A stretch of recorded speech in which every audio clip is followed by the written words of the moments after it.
The Caribbean Sea in the morning looks like a giant mirror. Sunlight stretches across the horizon, and gentle waves shimmer in what seems like perfect calm. But beneath that still surface, something feels wrong. A faint streak of metal drifts on the water.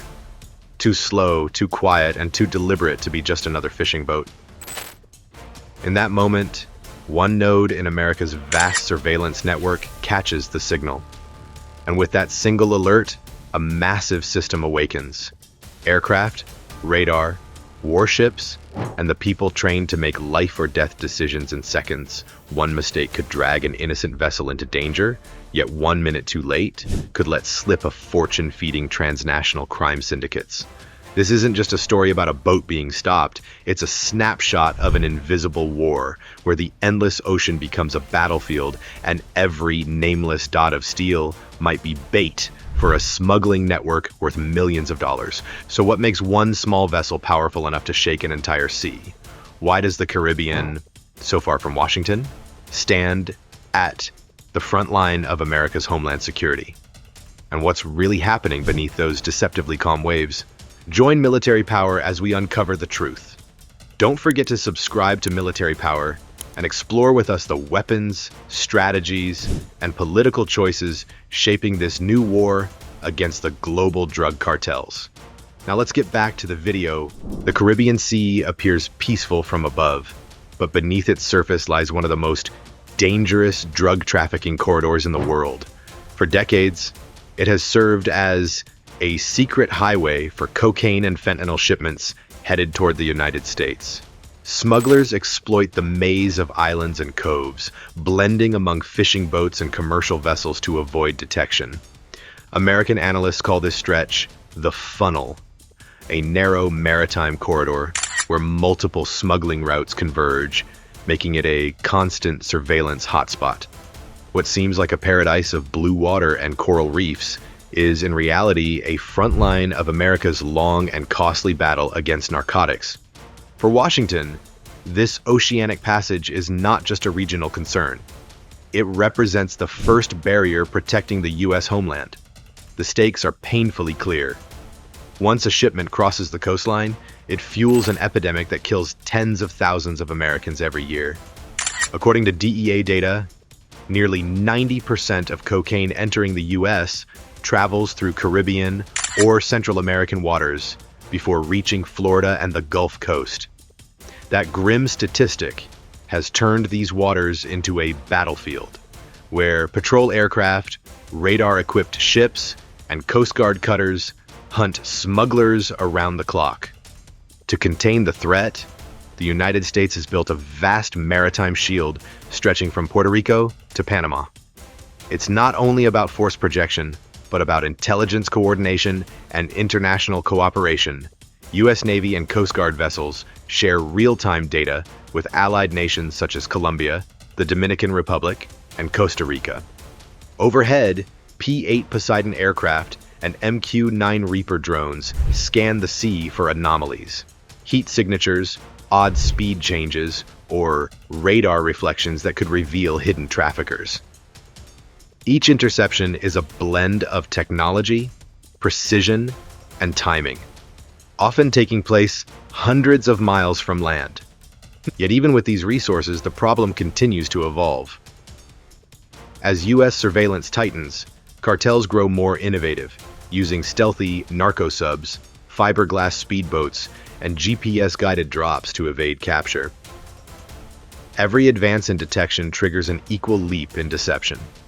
And beyond the tactical struggle lies a deeper issue. Weak deterrence from Washington's leadership has emboldened criminal networks across the region. In this tense atmosphere, one aerial discovery would soon ignite a chain of events, transforming a quiet patrol into the beginning of a high-stakes interdiction mission. By the morning, a U.S. Navy P-8 Poseidon patrol aircraft was flying a standard surveillance mission over the Caribbean when its radar detected something unusual. A vessel, small and unmarked, was moving at an abnormally slow pace through calm waters. It displayed no flag, no AIS transponder, and failed to respond to radio calls. a silent shadow amid the fishing boats scattered across the sea. To an untrained eye, it might have looked harmless, but for the Poseidon's operators, that silence was suspicious. Within minutes, what started as a faint blip became a high-priority contact, the kind of discovery that could trigger a full-scale naval operation. The Poseidon, unlike traditional patrol planes, carries synthetic aperture radar and multispectral infrared sensors that detect subtle differences in heat, density, and motion. The scans revealed inconsistencies. The heat pattern didn't match that of a normal fishing craft.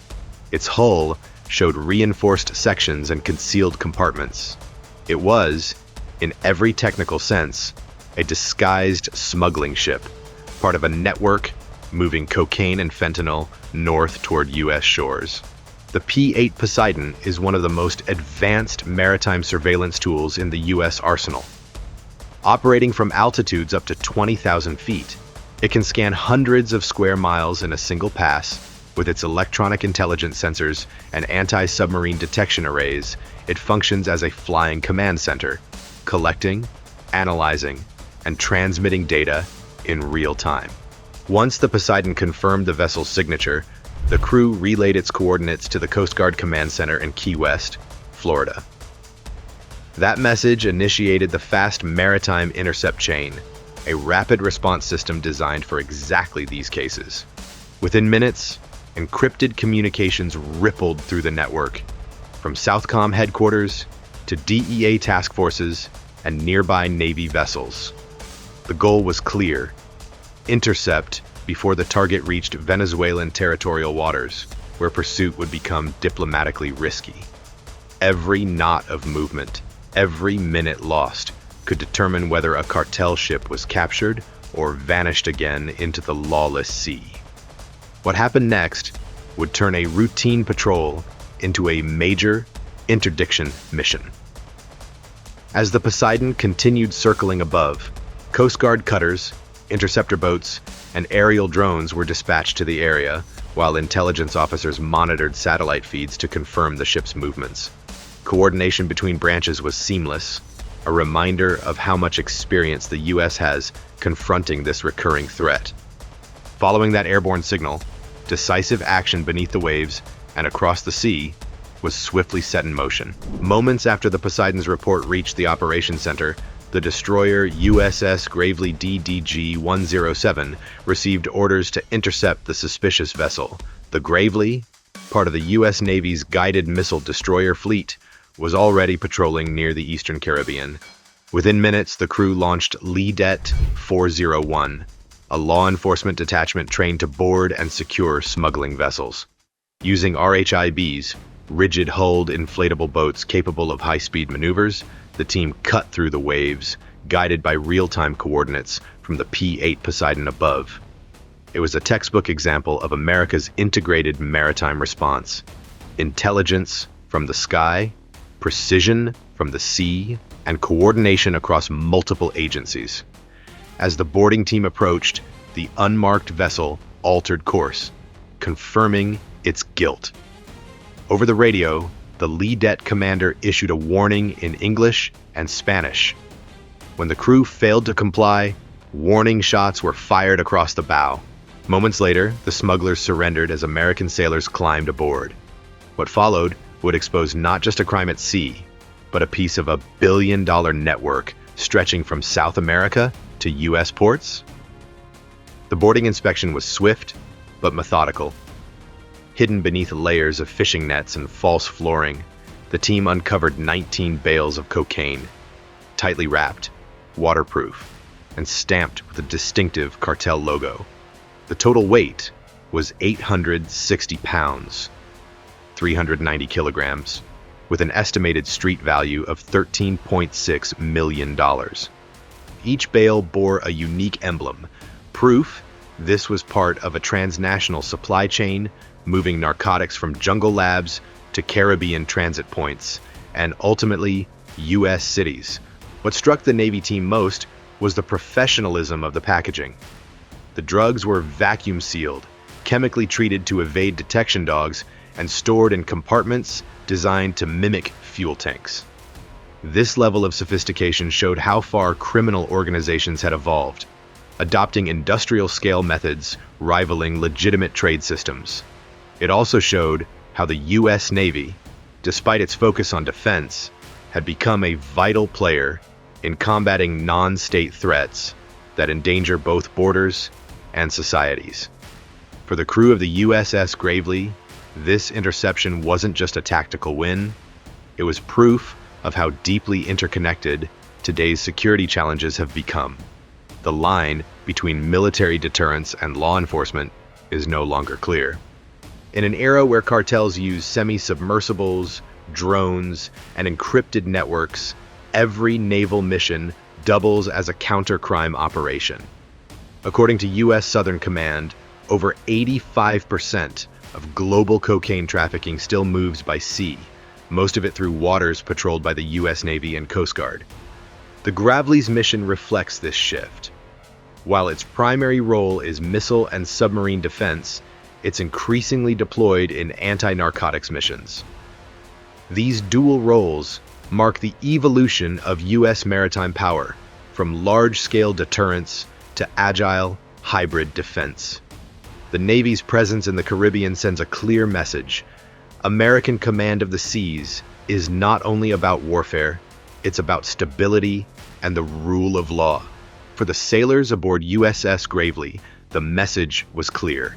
Every bale seized, every smuggler detained is one less shipment reaching American neighborhoods. Their success proved that deterrence doesn't always come from missiles or warships. Sometimes it comes from persistence and cooperation. But once the evidence was secured, the next question loomed large: how to handle the suspects and the legal process that would follow. After the cocaine cargo was found, the operation shifted from interception to detainment. The 3 men on board were captured without resistance, their demeanor calm but rehearsed. When questioned by the law enforcement detachment, Lidet 401, they claimed to be fishermen who had lost navigation and drifted off course, a familiar excuse to U.S. authorities. Their rough appearance could fool a casual observer, but the absence of nets, coolers, or any catch exposed the truth. Every corner of the vessel pointed to one fact: this was a drug transport disguised as a fishing boat. The suspects were restrained and moved to the USS Gravely for processing. Under U.S. Navy and Coast Guard protocol, detainees were photographed, examined, and logged before transfer to federal custody. Each step was documented to ensure compliance with law and international conventions. These measures are more than formalities. They declare that the U.S. enforces justice through law, not force. The professionalism displayed in these moments sends a powerful message abroad: that even when confronting organized crime, America upholds human rights and transparency. For Washington, each lawful arrest reaffirms moral authority, something authoritarian regimes consistently fail to achieve. Once the suspects were secured, attention turned to the vessel. The boat was seized, and 19 bales of cocaine were removed, cataloged, and sealed. Each package received a barcode under the chain of custody system, which tracks evidence from seizure to trial, ensuring integrity before a federal judge.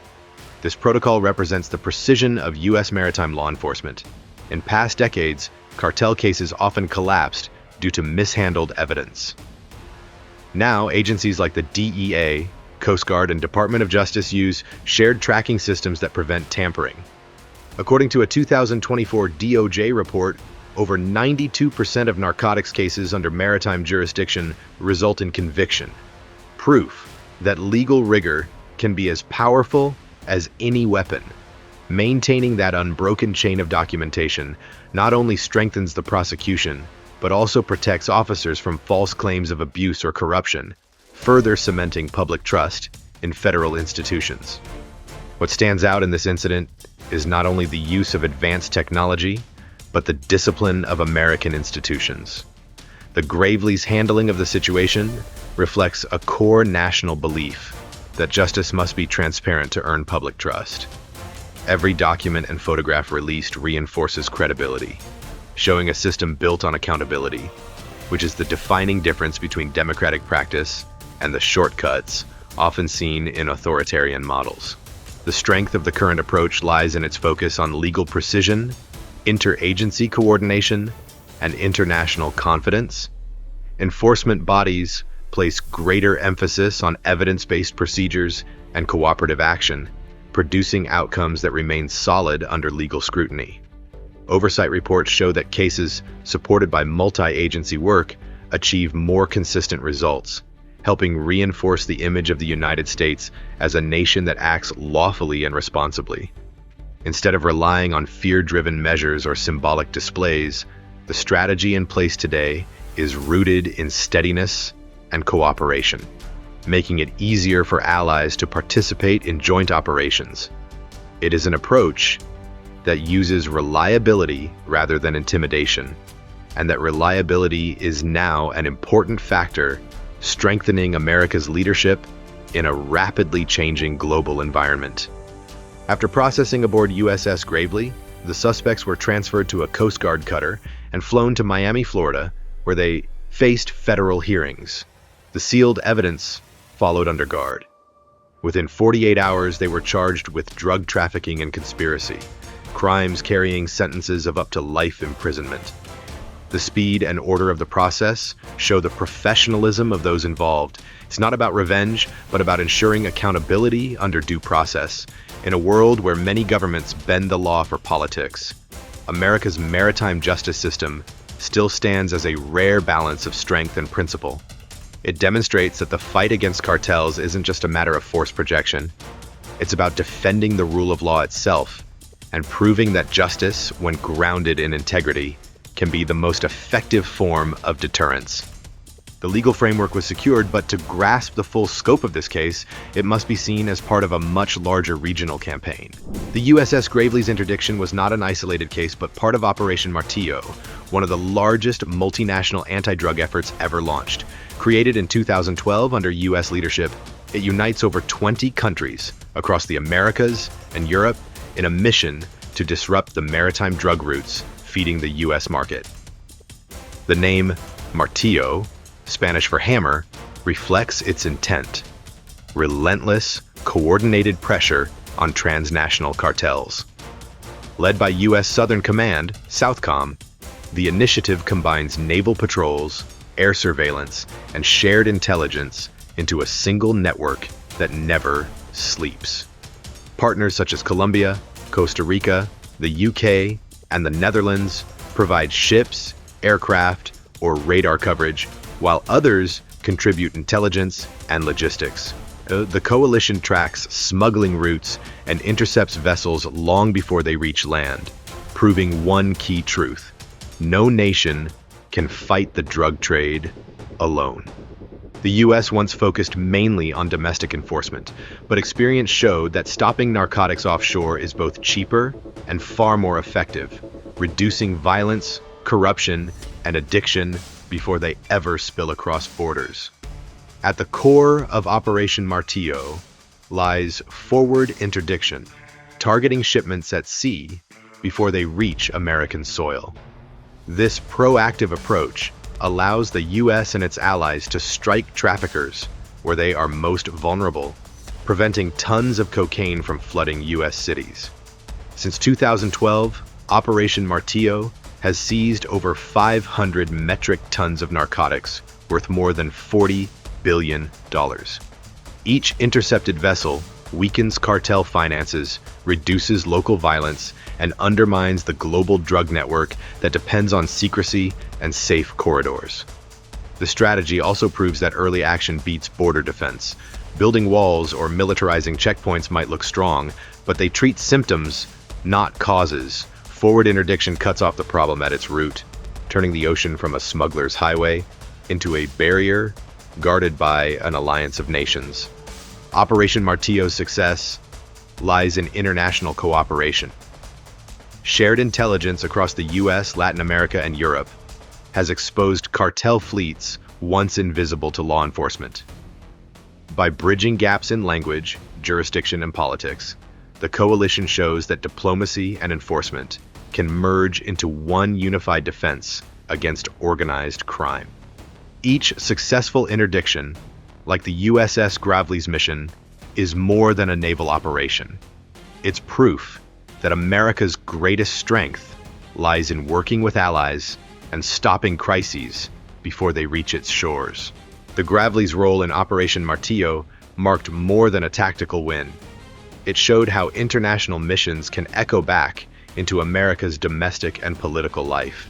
The interception of $13.6 million worth of cocaine by the USS Gravely was not just a naval success, it was a direct strike against one of the biggest criminal economies feeding America's overdose crisis. Each ton of cocaine stopped offshore means fewer deaths, fewer gang shootings, and fewer communities trapped in addiction. The DEA reports over 70,000 American overdose deaths annually, with cocaine still a major contributor. By halting these shipments before they reach U.S. shores, the mission protects families that might otherwise fall victim to the drug's reach. Every seizure creates a ripple effect. Fewer violent turf wars, reduced pressure on hospitals, and lighter burdens for police departments. It proves that the real fight against drugs begins offshore, not at the border. Prevention saves lives before the damage reaches U.S. cities. The operation also highlights that multilateral cooperation beats rigid nationalism. The Gravely's success came from close coordination between the U.S. Navy, Coast Guard, DEA, and international partners. According to Southcom, since 2012, joint maritime missions have seized over $40 billion in narcotics, proving that partnership, not isolation, delivers real deterrence. For the cartels, losing $13.6 million in drugs is not just financial. It's a blow to their reputation. In organized crime, credibility equals survival. When a shipment fails, rivals sense weakness, investors pull back, and suppliers retreat. The Gravely's strike hit that nerve, showing every trafficker that no route is safe and no disguise is beyond reach. This was more than a patrol. It was a statement. It told the cartels that America and its allies are always present, always watching, and ready to act. That constant presence forces smugglers to burn more fuel, take bigger risks, and lose money. Each interdiction compounds the damage, eroding cartel confidence and dismantling the myth of invulnerability. At the same time, it sends a message to the world and to Washington that effective security relies on precision, patience, and partnership. The Gravely's mission proves that deterrence, built on cooperation, strengthens U.S. credibility and restores global trust. A quiet, results-driven leadership model that contrasts sharply with the chaos and isolation of past years. From this single interception, a larger truth emerges. The modern war on cartels is won not through slogans, but by striking early, far from America's shores. From the P-8 Poseidon's first detection to the USS Gravely's interception at sea, this case stands as a clear example of America's modern comprehensive deterrence strategy, one that blends intelligence, technology, and multilateral cooperation. It wasn't just the seizure of 860 pounds of cocaine worth $13.6 million, it was a demonstration of Washington's superior technological, military, and legal capability in combating transnational crime. For American audiences, this operation sends a reassuring message. National security is best preserved through transparency, alliances, and rule of law, not through isolation or political slogans. Yet, a critical question remains. Can ongoing operations like Operation Martillo truly shift the balance in the war against cartels? Or will the United States eventually be forced to take stronger, more direct actions to end this cycle once and for all? Every conflict reminds us that peace is never free. Second, it must be earned, protected, and understood. The real battle is not only fought with weapons, but with wisdom, empathy, and the courage to learn from history. If you believe that knowledge is the strongest defense against war, share this video and subscribe for more in-depth analysis on peace, security, and the lessons of global conflict. Together we can build awareness, inspire dialogue, and keep the memory of war alive. Not to glorify it, but to ensure it never happens again.